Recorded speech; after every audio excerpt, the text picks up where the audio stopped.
Hi friends, అందరూ ఎలా ఉన్నారు? బాగున్నారా? దేవుడి దయ వల్ల నేను బాగున్నానండి. ఇప్పుడు నేను చేయబోయే రెసిపీ కాకరకాయ కూర అనమాట. కాకరకాయ అంటేనే చాలా చేదుగా ఉంటుందని ఇష్టపడట్లేదా? పిల్లలు వండితే ఇష్టపడట్లేదా? తినట్లేదా? కానీ నేను చేసే ఈ విధంగా చేస్తే అస్సలు చేదు ఉండదండి. నేనైతే ముక్కలు కోసుకుని అందులో కొంచెం సాల్ట్ వేసుకుని పసుపు వేసుకుని ఓ 10 నిమిషాలు అలా ఉంచాను అనమాట. అదిగో ఉల్లిపాయలు పచ్చిమిరపకాయలు కట్ చేసుకున్నానండి. ఆయిల్ వేసి అందులో ఉల్లిపాయలు పచ్చిమిరపకాయలు వేసి తర్వాత జీలకర్ర కూడా వేయాలి. కొంచెం జీలకర్ర, కొంచెం కరివేపాకు కూడా వేసి ఉల్లిపాయలు మగ్గనివ్వాలండి. మన అమ్మమ్మలు చిన్నప్పుడు బెల్లం వేసి వండేవారు. అమ్మమ్మలు నాయనమ్మలు బెల్లం వేసి వండేవారు.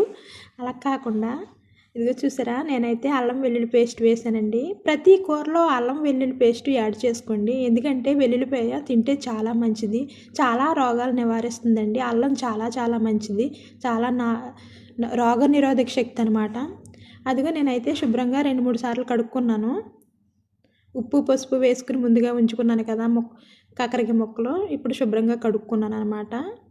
అల్లం వెల్లుల్లి పేస్ట్ వేయటం వల్ల టేస్ట్ బాగుంటుంది, టేస్ట్ యాడ్ అవుతుంది, అండ్ ఆరోగ్యానికి కూడా చాలా మంచిదండి. మీరు చేసే ప్రతి కూరలో కూడా అల్లం వెల్లుల్లి పేస్ట్ వేసుకోండి.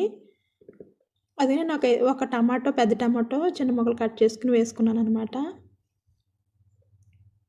మామూలుగా అయితే మీరు ఎక్కువగా కూరలే వండుకోండి. ఫ్రైస్ ఎక్కువ వండుకోవద్దు, ఫ్రై చేసుకోవద్దండి. ఎక్కువ కూరలకే ఇంపార్టెన్స్ ఇవ్వండి, ఎందుకంటే కూరలే మంచివి ఆరోగ్యానికి. ఇందులో అయితే నేను కొంచెం పసుపు, సాల్టు, కారము వేస్తున్నాను, కొంచెం బ్లాక్ పెప్పర్ కూడా వేస్తున్నాను. బ్లాక్ పెప్పర్ అంటే మిరియాల పొడి, చాలా మంచిది ఆరోగ్యానికి. ప్రతి కూరలో మీరు కూడా యాడ్ చేసుకోండి. అదిగో నీళ్ళు వేసి ఉడకనిస్తున్నాను అనమాట. ఈ కూర వండేటప్పుడు ముందుగా మనము ఉప్పు పసుపు ఎప్పుడైతే వేసి 10 నిమిషాల నుంచి కడుగుతామో అప్పుడే సగం చేదు పోతుంది. తర్వాత ఈ విధంగా ఎక్కువ ఉల్లిపాయలు, ఎక్కువ టమాటా వేసుకుని వండుకుంటే అందులో మిగతా చేదు కూడా పోతుందండి. బెల్లం వేయక్కర్లొద్దు, పంచదార ఏమి వేయక్కర్లొద్దండి. చాలా చాలా టేస్టీగా ఉంటుంది.